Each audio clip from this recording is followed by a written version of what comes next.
নমস্কার বন্ধুরা, মিনুর রান্নাঘরে আপনাদের স্বাগত। চলে এলাম নতুন একটা ভিডিও নিয়ে। আজকের আমি লাউ দিয়ে আর মাছের মাথা দিয়ে দারুণ স্বাদের একটা লাউ ঘন্ট রেসিপি করে আপনাদের দেখাবো। লাউটাকে দেখুন কত সরুভাবে কেটে নিচ্ছি। এই যে এগুলো কেটে নিয়েছি আগে। এইভাবে একদম সরু করে করে লাউটাকে কেটে নিতে হবে।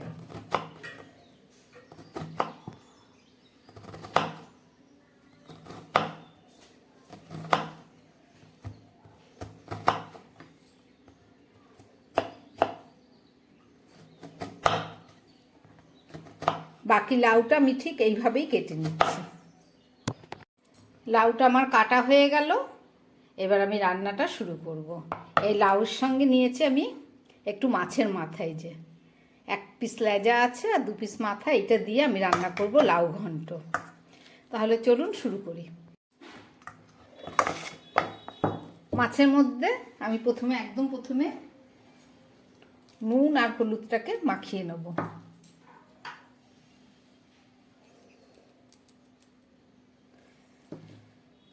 লাউয়ের ঘন্ট রান্না করার জন্য আমি একটা কড়াই বসিয়ে দিয়েছি। কড়াইটা গরম হয়ে গেছে, আমি দিয়ে দিচ্ছি তার মধ্যে পরিমাণ মতো তেল।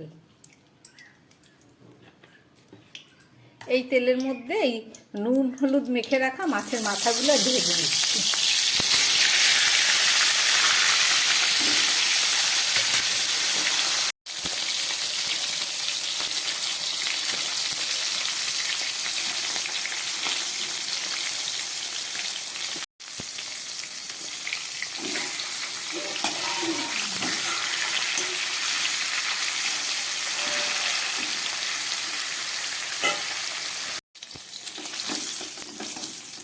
মাছের মাথা আমি খুব ভালো করে ভেজে নিলাম। ভাজাটা আমার একদম রেডি হয়ে গেছে। এবার এই তুলে ফেলবো মাছের মাথা।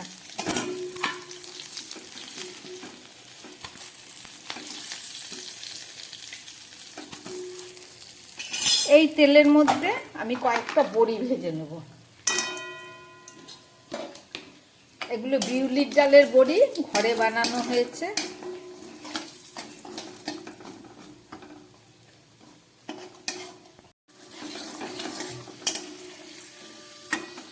বড়িগুলো ভাজা হয়ে গেছে, আমি নামিয়ে নিচ্ছি।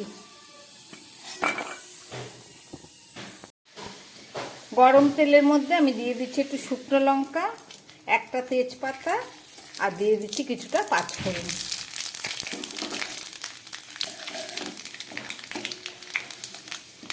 এবার এই কেটে রাখা লাউগুলো আমি দিয়ে দিলাম।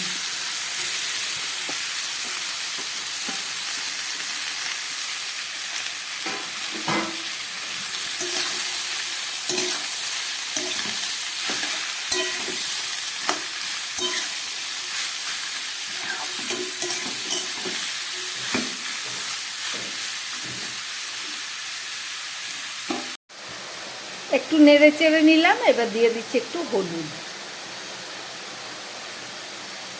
সঙ্গে দিয়ে দিচ্ছি একটু ধনের গুঁড়ো,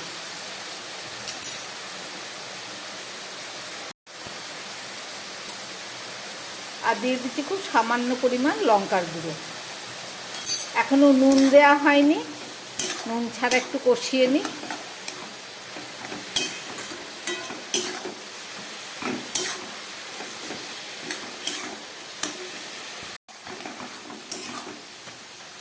সমস্ত মশলা দিয়ে খুব ভালো করে কষিয়ে নিলাম। এবার এই ভেজে রাখা মাছের মাথা, লেজা আর বড়িগুলো সব দিয়ে দিলাম। এবার দিয়ে দিচ্ছি লাউয়ের মধ্যে পরিমাণ মতো নুন, আর দিয়ে দিচ্ছি একটু কাঁচা লঙ্কা।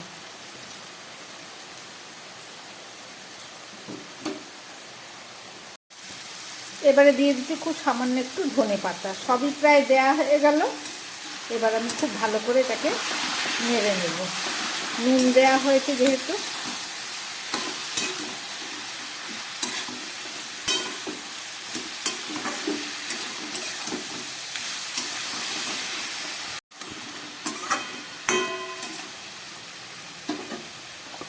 ফুটে উঠেছে। এবার একটা ঢাকা দিয়ে দিলাম। এবার একদম গ্যাস কমিয়ে 4-5 মিনিট রান্না হোক, তারপরে ফেরত এসে আবার দেখাচ্ছি। গ্যাস কমিয়ে 5-6 মিনিট রান্না করলাম, এবার ফেরত আসলাম। দেখুন সমস্ত লাউ সিদ্ধ হয়ে মাছ একদম সিদ্ধ হয়ে মিশে গেছে। রান্নাটা আমার একদম রেডি। যেহেতু লাউ, এটা সামান্য একটু চিনি দিয়ে দিচ্ছি, তাহলে টেস্ট হবে।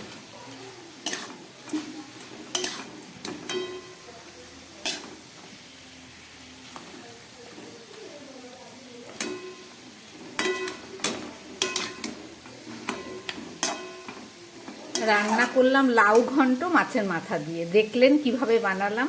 আশা করি আপনাদের ভালো লেগেছে। আমার বানানো এই রেসিপি যদি ভালো লাগে তাহলে চ্যানেলটাকে লাইক করবেন এবং সাবস্ক্রাইব করবেন।